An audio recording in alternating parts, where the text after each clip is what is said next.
నిజామాబాద్ జిల్లా ఆర్మూర్ కార్యాలయం ముందు బీజేపీ నాయకులు ఆందోళనకు దిగారు. ఆర్మూర్ మున్సిపల్ పరిధిలో యథేచ్ఛగా కబ్జాలు, ప్రభుత్వ భూములకు అసైన్మెంట్ పట్టాలకు ఇంటి నెంబర్లు ఇచ్చి డాక్యుమెంట్లు తయారు చేస్తున్నారని బీజేపీ నాయకులు ఆరోపించారు. మున్సిపాలిటీలో అక్రమాలు జరుగుతున్నాయని జిల్లా కలెక్టర్కు ఫిర్యాదు చేసినా పట్టించుకోవడం లేదన్నారు. ప్రజల ఆస్తుల్ని కాపాడలేని కలెక్టర్ను సస్పెండ్ చేయాలని వారు డిమాండ్ చేశారు.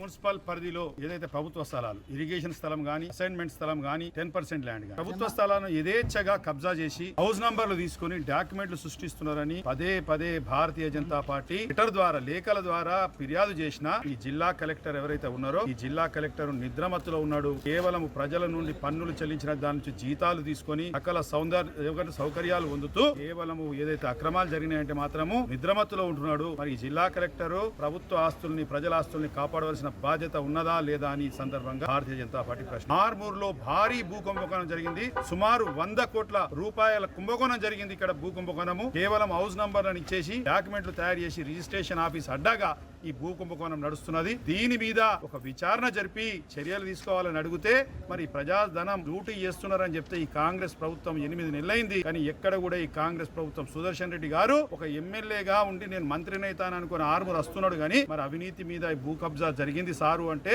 ఎక్కడ ఏం మాట్లాడాడు, ఎక్కడికి వెళ్ళి నాకు మంత్రి పదవి వస్తే చాలు అని అనుకునే రీతిలో ఈ సుదర్శన్ రెడ్డి వ్యవహారం. మరి ఆర్మూర్ ప్రజల సొమ్ము ఇది. ఆర్మూర్ ప్రజల సొమ్ము అప్పనంగా దోషిస్తున్నారు పట్టపగలు. ఎవరో చిన్నగా వెహికల్ ఒక వెహికల్ డాక్యుమెంట్ లేకుంటే అలా వెహికల్ పేరు మీద పోలీసు వాళ్ళు హెల్మెట్ పెట్టకుంటే భయోందనలకు గురి చేస్తున్నారు. అయ్యా పోలీస్ కమిషనర్ గారు, 15 ఆగస్టు నుంచి హెల్మెట్ పెట్టకుంటే ఏదో పెద్ద నేరం చేసినట్టు అంటారు. ఇలా పట్టపగలు భూ కుంభకోణం చేస్తున్నారు, భూముల మీద రిజిస్ట్రేషన్ చేస్తున్నారు. అది మీకు కనబడతలేదా అని మీ సందర్భంగా ఈ జిల్లా పోలీసు